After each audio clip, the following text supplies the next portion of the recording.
Hello, everybody, and welcome to the first edition of Dangle, Snipe, and Stampede, the CU Club Hockey Podcast, run by Alex and Jared. Jared, how you doing today? I'm great. I'm having a great day. Excited to talk hockey with you, Alex. Well, I'm excited to talk hockey as well because the hockey teams here at CU really interest me in several ways, and they continue to be the biggest clubs on campus in terms of sports teams. Yeah, and for a good reason. They're exciting to watch. Going to the rink on a Friday night, what's more fun than that, right, Alex? I mean, there's not much better than that. The rec center got some renovations this summer. I mean, paint's not peeling off the walls, so that's a plus. It's hard to get worse. So yeah, it was hard to get worse. But makes our broadcast even more fun. Yep. But for those who are unfamiliar with us, my name is Alex Roberts. I am the associate producer here at ScoBuff Sports. I'm also one of the live stream coordinators. So I set up the live streams that you guys watch every weekend for all the club sports here on campus that we broadcast. Yeah, and I'm Jared Miller. I'm the executive producer of ScoBuff Sports, and the last 2-3 years, I kind of got the broadcast going again, especially for the hockey team. I mean, hockey's my passion. So I got that going again, and I'm glad we're able to keep it going and produce live streams that are fun to watch and fun to put together on campus. Yeah, and the third member of our team that's been kind of running with us through the past year, Aiden Glockner, is not with us here today, but he's been the one, kind of the producer of these streams, if you will, running the graphics, making sure the color's all good on the ice, making sure it all looks good, helping organizing the flow of the stream. So really wouldn't be able to do and produce the high-quality streams we have without him. Just wanted to let you guys know who we are, and I'm just excited to talk hockey right now. Me too. Hockey season's right around the corner for the NHL, but we already had some Next weekend, right? Yeah, I think so. But week from today, actually. It's the 3rd of October that we're recording this. Opening day is the 10th. Something like that. It's like a week away. I can't wait. I can't wait. Can't wait to watch Connor Bedard. It should be fun. Yeah, the Hawks will still be terrible. But the Buffs are not terrible. No, they've had a pretty good start to the season. Yeah. I think it's fair to start with the men's D1 team here, as they have gotten the most attention on socials, on just here on campus in general. They get the most attention. Why not start with them? They're 4 games into their season now, 3-1. Finished up a sweep of the Aztecs of San Diego State and split with Oregon out in Eugene. So the D1 club hockey team finishes exactly the same as the CU football team, leaving Eugene with a 3-1 record. Yeah, it was a good start to the season. I mean, they played the Aztecs, who last year was pretty much a walkover when they came to Boulder. Oh, they were horrible. They had 1 win on the year. It just they were, and that's kind of what it was. They were their first year in the D1 segment of the ACHA. But they improved a ton. I was really impressed with how the Aztecs played. They had some returners. I kind of recognized some names, but there was a lot of turnover on that roster, and it did wonders for them.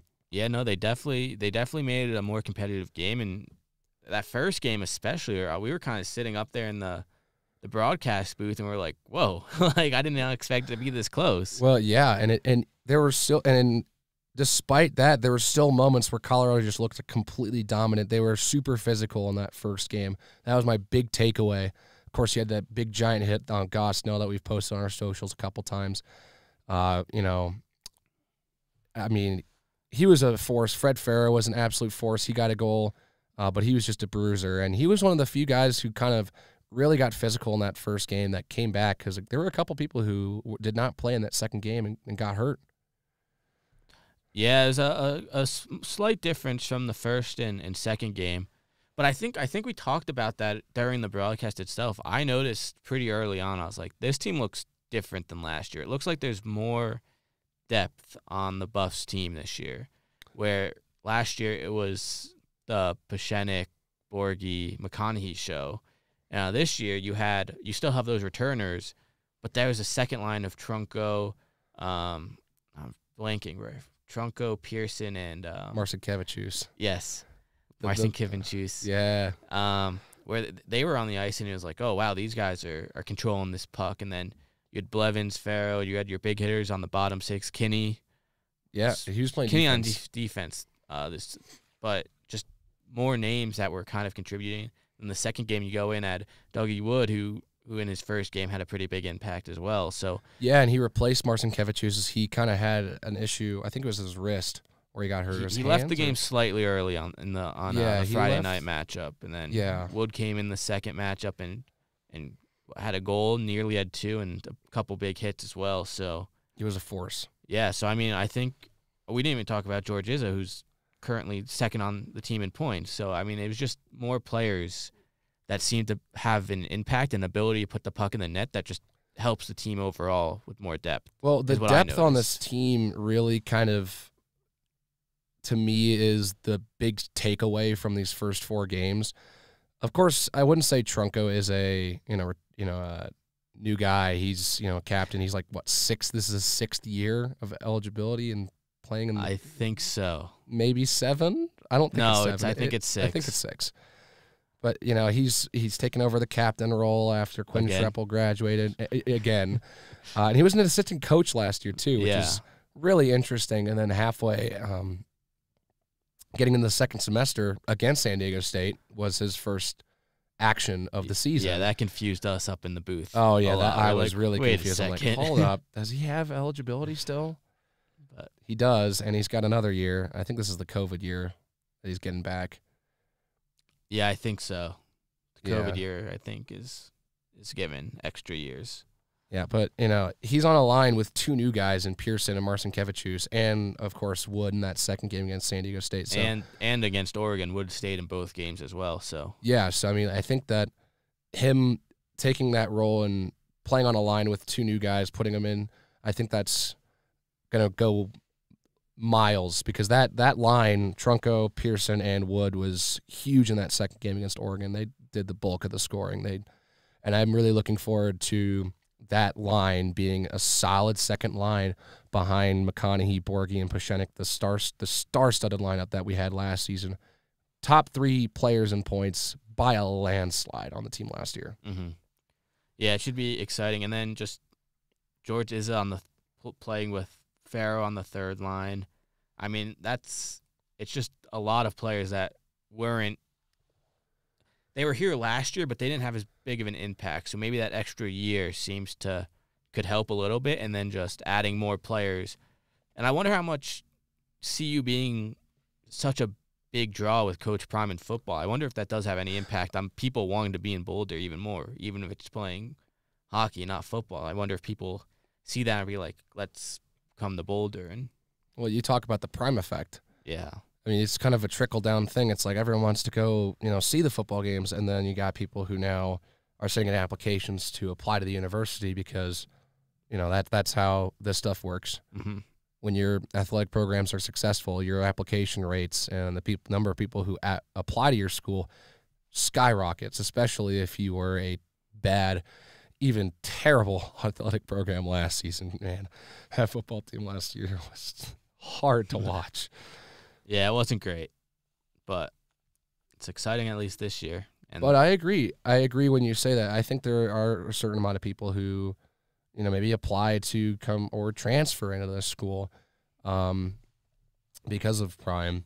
And I think that's going to be really interesting seeing how this team grows over the coming years after we both graduate, because we're both graduating this year. Mm-hmm. So I think that's what thing that I'm going to be looking for going forward after I leave is how does this team continue to improve, and does the team just continue to get better because more better and better players are wanting to come play club hockey here?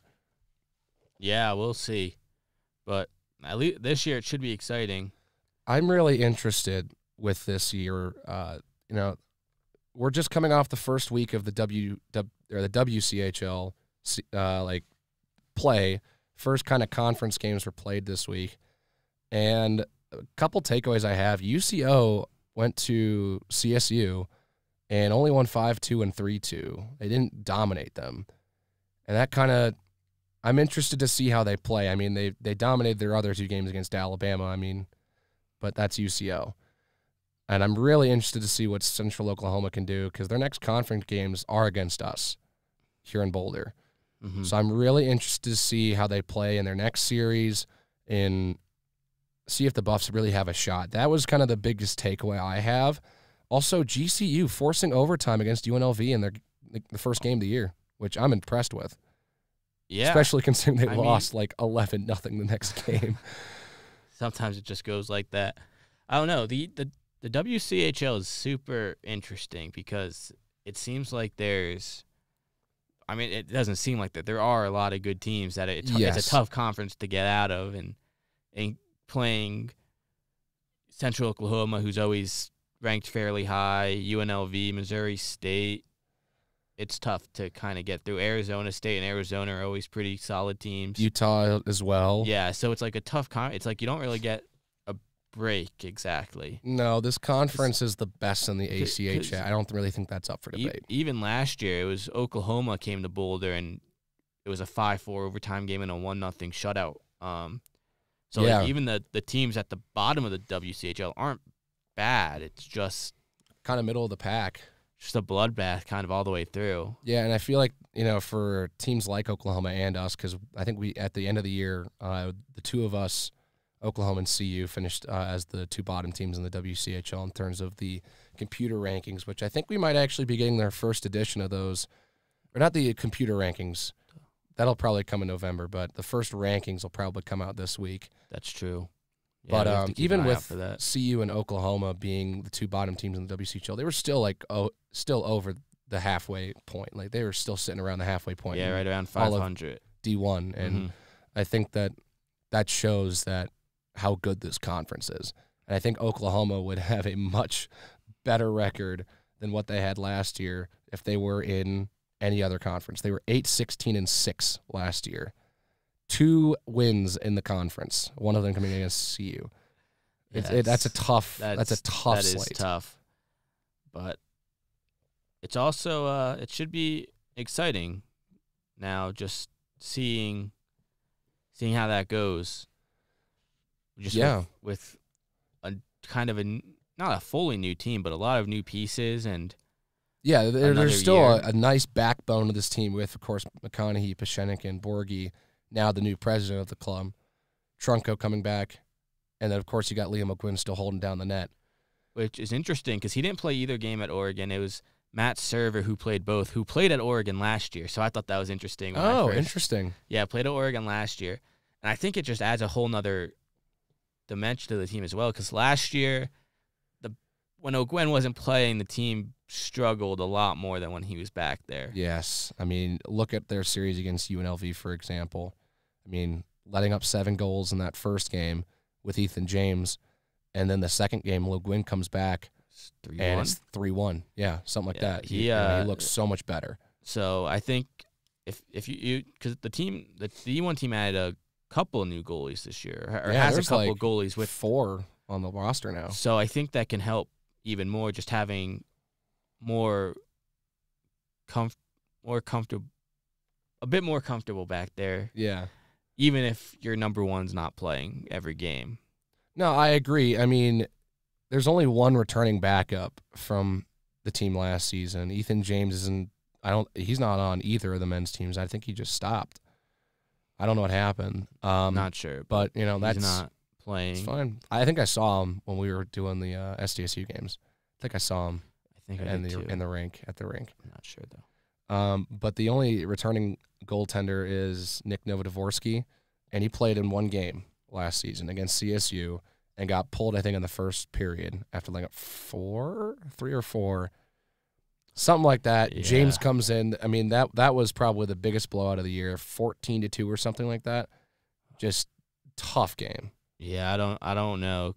That UCO series was also tough to call here. Yeah, that was James starting too. Yeah, so I mean, adding another goalie with O'Gwen could be a huge difference as well, especially in a conference where you're not going to get a break and you're going to have these tough tough opponents every weekend. And it looks like Server's already proving to be the #1 guy after O'Gwen right now.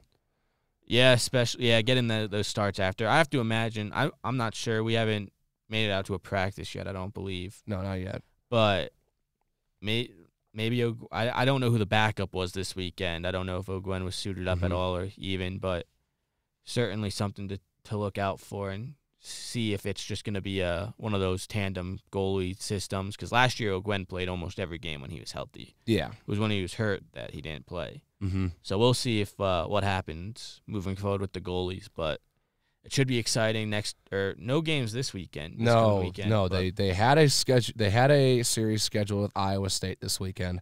That's no longer happening. So it's an off weekend. Yeah, and then they have Oklahoma next week. And then Central Oklahoma comes here the week after. So I'm interested. I'm really interested. It should be exciting to see what's going on, and then.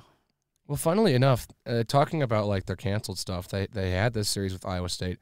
I know when they were playing on the road against Oklahoma and Central Oklahoma, the day before those games, they had a game set up with the D2 Oklahoma State's team. Oh, I do remember seeing that. I was interested by that. Those are gone. Those are gone as well. So they've had 4 games that they had on the schedule that are now gone. Well, not sure what happened, but it's club sports. It's different than a professional league, and so that's just kind of how things go. It's just scheduling is a lot different. I think you have any final thoughts on the D1 team? No, I think it's going to be an exciting season, especially like how good this conference is, and coming up short last year, not making it past the regular season. I think it would be exciting to see them compete a little more. I mean, new head coach as well, whole new team. Trace Javelin, former player on this club team. I'm pretty sure all their assistants are former players as well. So I mean, they've got like 5 of them too. They have Sam Thrutchley, Tommy Kleinman, as we are very familiar with. Love that guy. Scored an awesome goal against CSU last year too. Yeah, I remember that. Yeah, Brendan Hansen, that's a familiar name. David Mitchell and Keegan Davis are the 5 assistant coaches for this team. They got 5 of them. I'm really looking forward to see what this team can do. Yeah, it should be an exciting season, and we'll see what happens, especially in the stacked conference. But I think that's enough of the D1 team. Do you want to move on to the D2 team, who seems to have a pretty good squad themselves? Yeah, that team also has a really interesting turnaround. I think one of the things that we mentioned in our last broadcast, the D1 team against CSU, was how that there were only 3 seniors on that team, and we were expecting the team to look very similar going into this season. And we were thinking about some of the players on this D2 team who could move up to the D1 team. None of the players that were on the D2 team last year are on the D1 team last year. There's one player from the D1 team last year that's on the D2 team this year, and Jadon Del Tufo. Mm-hmm. But, I'm really surprised that a player like Connor Smithberger is not on the D1 team. He looked really good. He looked really good last year. Yeah. I think it just shows how much skill is on that D1 team as well. But, I mean, I think if you're the D2 team, I don't think you're too sad about not losing a player like that. No. But because he was electric the couple times that we were able to see him. Yeah. But this season they started out 0-2. Yeah, they played Denver to start. I mean, we remember the game last season that we covered against Denver at home, and that was a massive upset. Denver, I think, was running a 10-game winning streak going into that game. And it was a 4-2 win? Yep. CU was able to pull away. Empty net, right? No, Smithberger had the Forsberg goal. Remember that? Yeah, I remember that. Can't forget that. Yeah, that was awesome. He had 2 goals in that third period, and that was the reason why they were able to win that game. And then, of course, he had a great game against CSU in that playoff game in the BMHC that they played at the Rec Center. They won a playoff game as well last year. It wasn't just a good regular season. It was the ability to win a conference tournament game before falling to Denver eventually. Mm-hmm. Who went on to win the conference, I believe, right? They went on to win the conference, and then they got like the 3rd seed in the West region and then lost to Metro State in their first game against them. So Metro State, I think, was 1 game away from going to the Nationals. Oh, man. and I forget who they lost to, but yeah, no, Denver had they won the conference, but they ended up losing to a conference foe. And I'd like to see CU fight for a regional spot because they were in a position going into that game against Denver really to kind of fight for that position. I was really surprised. I think the rankings right after that game, I was really shocked that the team didn't like move up that much at all. I don't even think they moved up at all. I think they maybe have dropped. Yeah, dropped after that. And the week before there was the BMHC Classic. They have like a bunch of non-conference teams come in and play a bunch of teams in the BMHC. And they beat Dakota College, which I think was a top 10 team. They beat East Texas Baptist, who got a bid because they won their conference. They weren't in the top 14. And, you know, they played well there, and they beat Denver, I think they were a top 5 team at that point too. So I was really, really frustrated seeing that they didn't get a boost. And I think that would have been huge for them going into the final stretch of the year. Yeah. So tough end to their season last year, but I really like their chances this year. Now that the conference is now shrunk. Yeah, one less team. You want to go into that a little bit?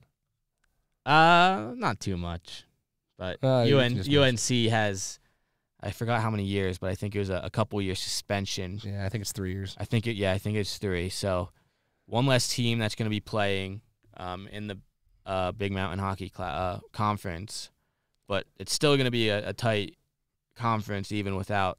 Yeah, UNC, I think they made the regional, but you know, they were competitive in that conference. It opens the door for CU to be a solid 3 seed. Maybe even if they get lucky, Metro State doesn't have a great season or Denver doesn't have a great season, they can get into number 2, maybe even number 1. But the way they started against Denver doesn't look like Denver is slowing down after last season. I think they want to get to nationals. But even after the home and home with Denver, they looked really good against Wyoming this past weekend. Yeah, you can't complain about a total 15 goals scored and 3 against in a series. Went there and scored a lot. But I mean, even in the first game against Denver, they fought back and made it 2-2 in the final period. Yeah, you're right. And then it was just like about 3 minutes left. They let up the heartbreaker that ended up losing the game 3-2. But they didn't look bad. They looked like they could compete with that team again. And then I think they showed how they are a good team by going and smoking Wyoming in their 2-game series this past weekend as well. So yeah, no, I really liked what I saw. It should be a good season with because they have a lot of returners. They have their top line back as well. A couple changes here and there with some new players, but they do have a pretty big returning. Yeah, and just like the group. D1 team, they only had 3 seniors in DePonio, Van Beek, and Allen. And you know, Diego Patonis is now the captain of the squad. Isaac Neffs is an assistant captain, and I forget who the third one is. Oh, it's Sadiq. Yep, Imad Sadiq as the other assistant captain, and I think that's a good leadership staff. Yeah, returners, always returners, a good thing. And then I've been part of the program for a couple of years, and Patonis is leading the team in scoring right now as well with 6 points. So just a lot of good things happening on CU's hockey team for both levels. Yeah, something that surprises me when looking at the point sheet for this D2 team is that David Levkis, number 2 on the team in scoring, 2 goals, 3 assists, 5 points. I didn't remember much. I didn't see him that much last season. I mean, I don't remember really seeing him do much. So I like seeing that, you know, there are players that come back on these teams and they can have a great start to a season. Levkis had just 3 points all year last year in 9 games. And he's played 4 and has 5. So I think that's it's not only an improvement on the point sheet, but I think that's probably showing in the growth in the players. So I think that there's going to be a lot of that for some of these returners. Because who knows, maybe some of these guys are young. They get a full season under. They maybe Levkis was injured.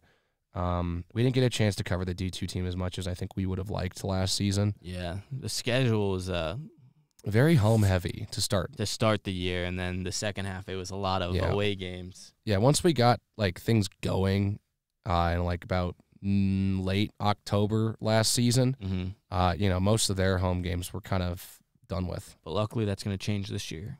We're going to flip that around. Yeah. Where we can do both.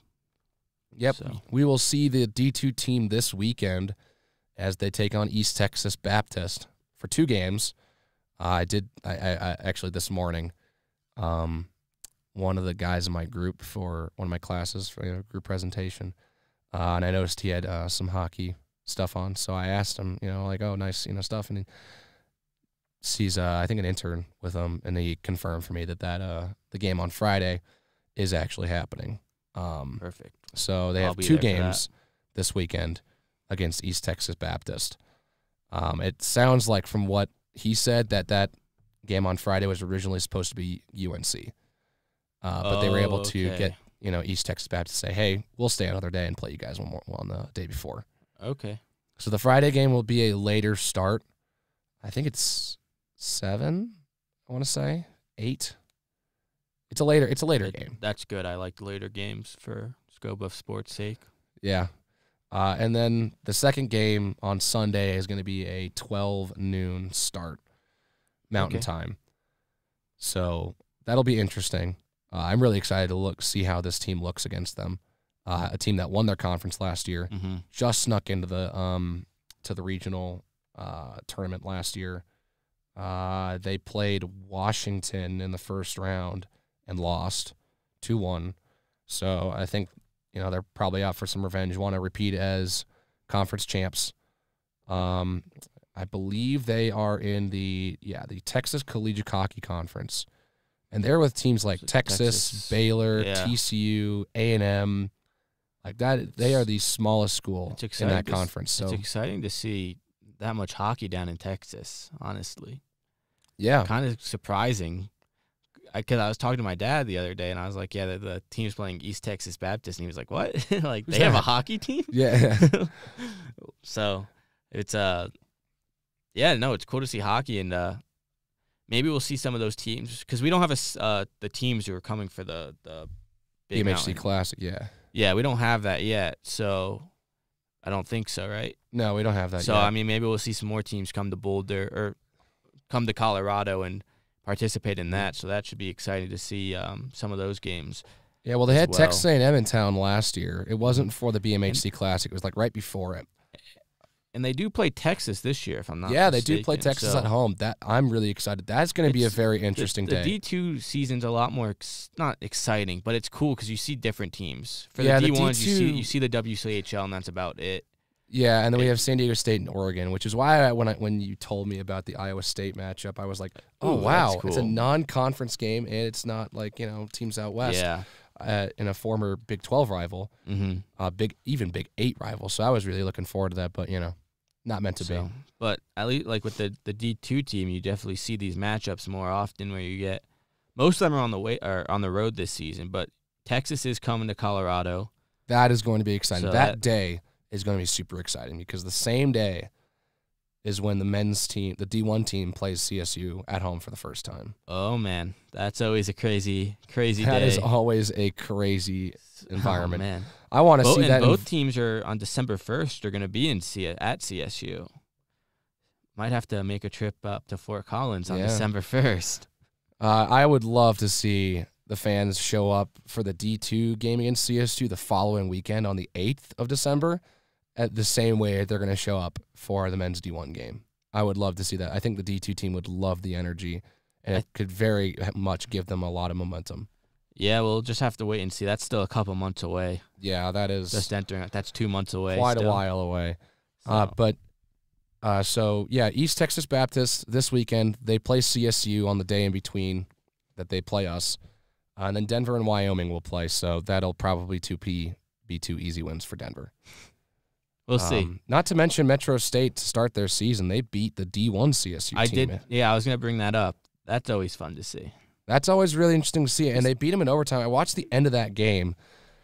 Metro State was down 2 goals, I think, in the last 3 minutes. Oh, wow. And they tied tied the game. Not only tied the game, took the lead, and then CSU tied it again in like the final 5 minutes of the game, and then Metro State won in overtime.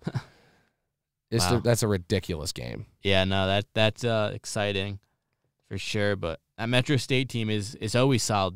Because last year they played against the Colorado D1 team. Yeah. And they kept it pretty close. I think it was a 4-2 win or something like that when they played at the Promenade down in Westminster. Let me check. I can't remember what the score was up in Boulder, but I'm pretty sure they took home the win. I've got you. Yeah. CU is able to beat Metro State both times. They won 3-0 and 5-3. Yep. The 5-3 game 5-3. was at the Promenade. All right.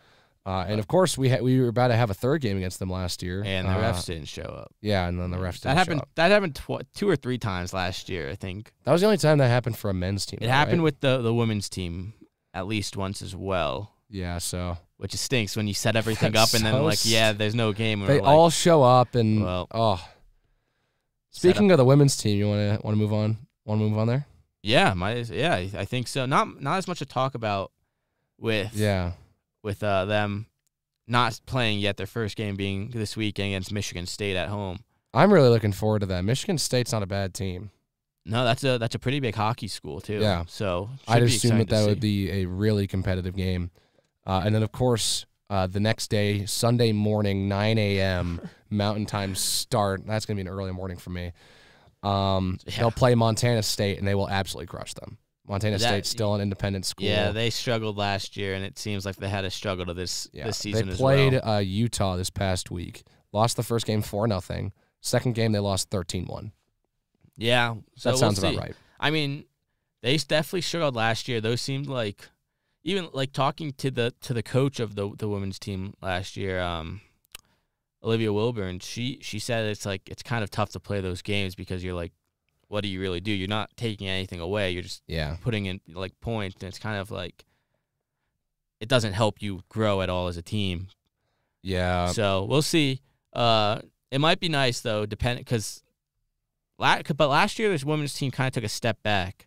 Yeah. They made it to nationals 2 years ago, and then they won the conference championship. They won the conference championship, and then last year they missed out on the conference championship. They missed out on the conference tournament altogether. Pretty much due to a loss at Denver, and that was Denver's only conference win of the year. So they missed out on that conference tournament. So I'm sure we're going to see a bounce back kind of season. Yeah. But because they probably, out of all 3 teams that we're talking about here at CU, they probably had the biggest loss to their skill group.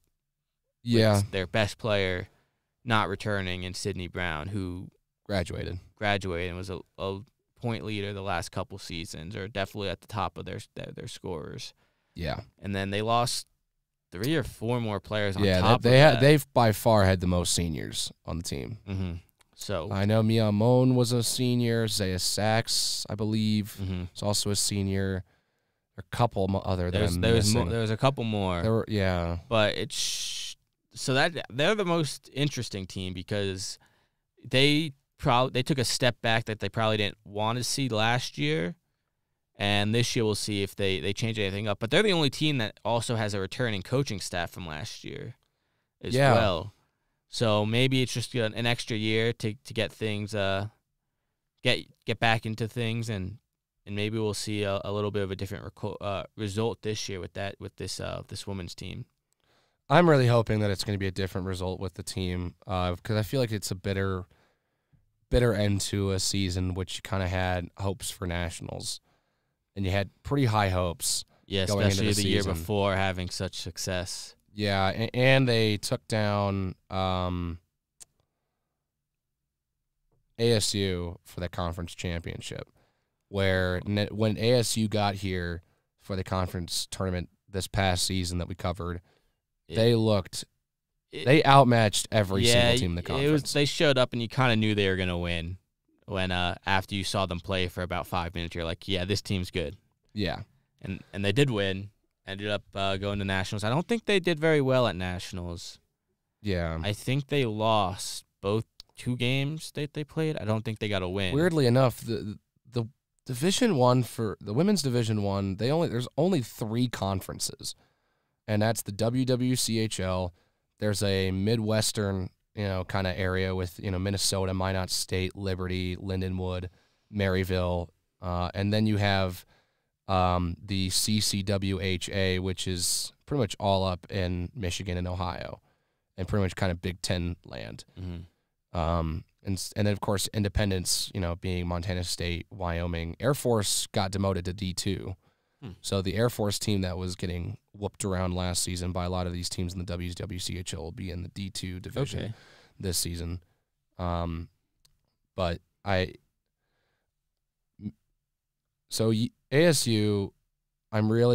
they are the team to beat in the conference this year. There's no question about it. No doubt. No question. No. Utah will probably be a force, but I don't know if they're going to be able to be that team to beat, because they had a ton of scorers. Yeah. And they were super young too. They had a lot of young players that were also not only scoring a lot, but they were top of the line in terms of the entire division. Yeah. I think they actually had the top scorer. It might have been the entire conference. Not even the entire conference. They had it for the entire division. The entire, I meant D1. Yeah. Yeah, there it is. The entire division.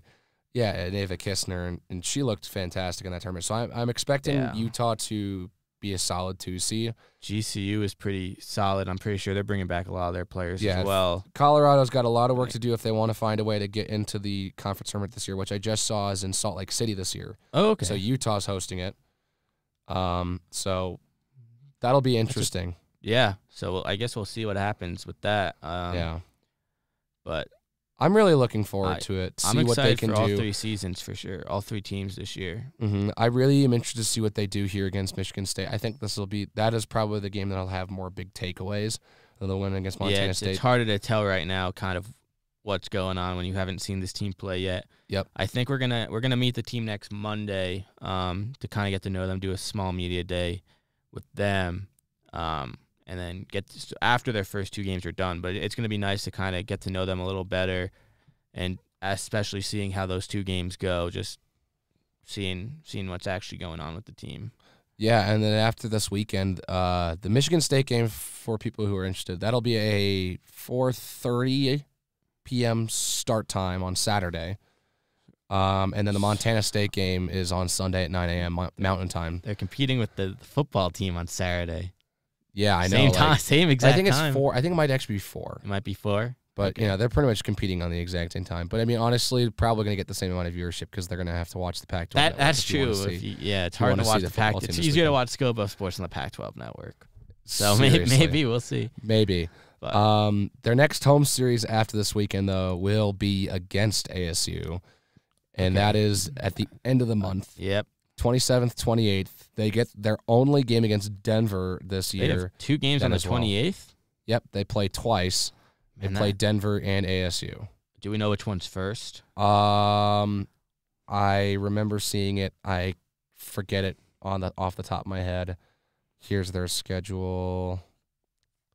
They play ASU at 9 a.m., and then they play DU at 5. Oh, man. So there's a bit of a break, but yeah, I mean they're not the only team that has done something like that. There have been other teams. I think GCU actually one day last year actually played at CSU and then at CU. On the same day. I mean, I guess at least both games are home, so you get ASU and Denver at the rec center. But and that's their only game against Denver this year, so maybe I don't know. Denver's already got a conference win. They beat CSU in their first game of the year. So that should be I'm really excited for this season as well. All 3 seasons should be really, really exciting and competitive. I mean, really, I think this is the conference that I feel like CU.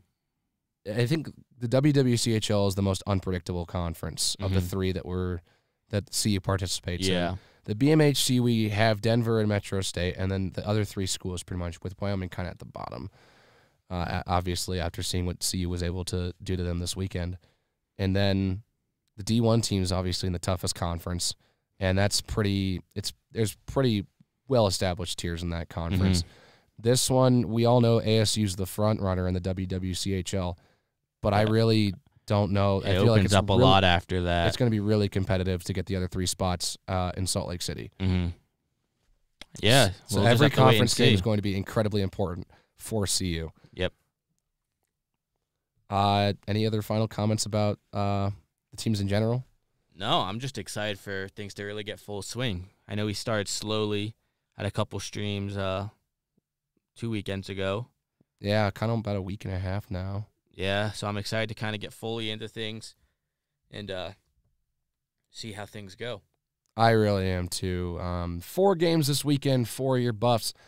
The D2 team is at home against East Texas Baptist on Friday and on Sunday, and the women's team is at home against Michigan State on Sunday and Michigan State on Saturday and Montana State on Sunday.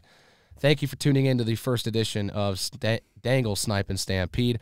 I've been Alex Roberts. I'm Jared Miller. And you heard it here first.